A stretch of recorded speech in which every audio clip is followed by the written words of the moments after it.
মুর্শিদাবাদ ভ্রমণের আজ অন্তিম পর্বে আমরা দেখব দেবী কিরিটেশ্বরীর মন্দির।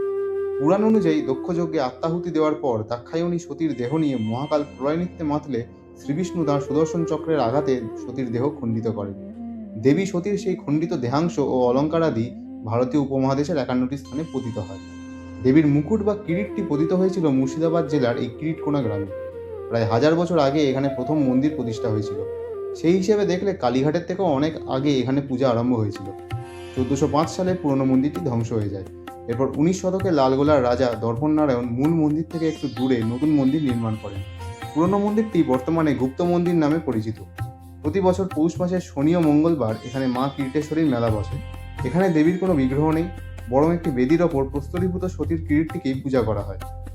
আমাদের মুর্শিদাবাদ সিরিজ কেমন লাগলো কমেন্ট করে জানান, এবং এরকম আরও ভ্রমণমূলক ভিডিও দেখতে হলে সাবস্ক্রাইব ও ফলো করতে ভুলবেন না আমাদের চ্যানেল বা পেজ দ্য বং ট্রাভেলারকে।